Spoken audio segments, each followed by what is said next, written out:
37. Go. There are 4 issues I wish to contribute to this town hall, and thank you for having it.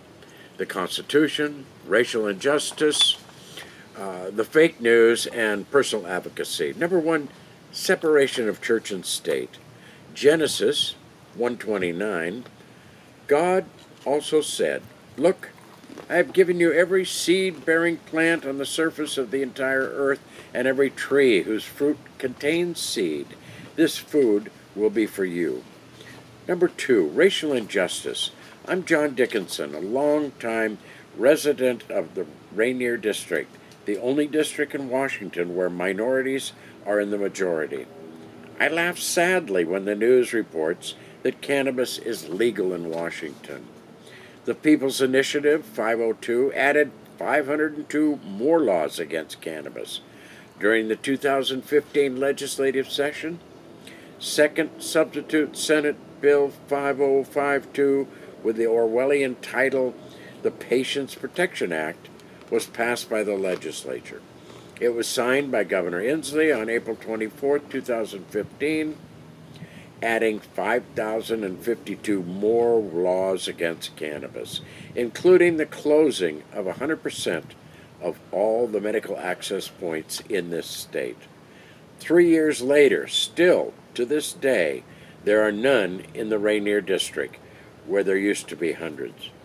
Number 3, Orwellian English, more quotes from the state's websites. Quote, Governor Inslee vetoed Section 42 and 43, which would remove from Schedule 1 of the Washington State's Controlled Substance Act any medical marijuana product that the Department of Health identifies in rule as appropriate for sale to qualifying patients and designated providers in a retail outlet that holds medical marijuana endorsement.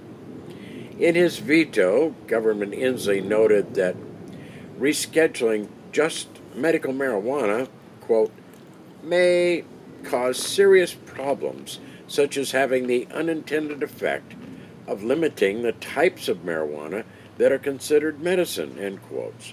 Therefore, he directed the department to, quote, thoroughly consider this idea in consultation with medical professionals and stakeholders and bring an appropriate resolution to me and the legislature by next year, end quotes.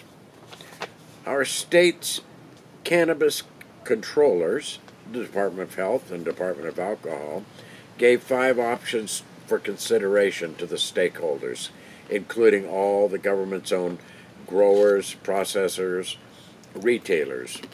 They overwhelmingly wanted to deschedule cannabis. The agencies chose the option to make no changes, ignoring their input as they chose the dichotomy. Personal advocacy. I'm a lifelong medical cannabis user.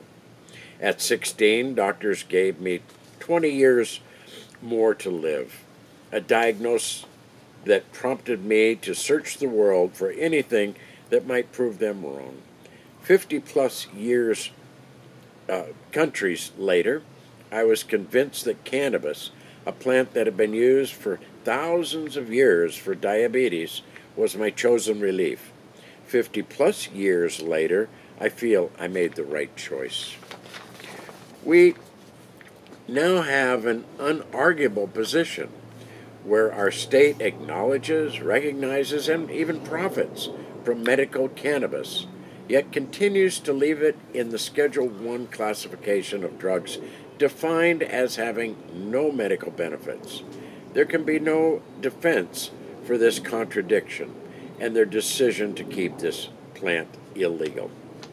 Chiasmus for today. In 1843, religions are the opioids of the masses. 2043, opioids are the religions of the masses. And this one from Carrie Fisher. Religion is the opiate of the masses. I did masses of opiates religiously. Not bad. That was the best one we got in cut. No. You're going to have to put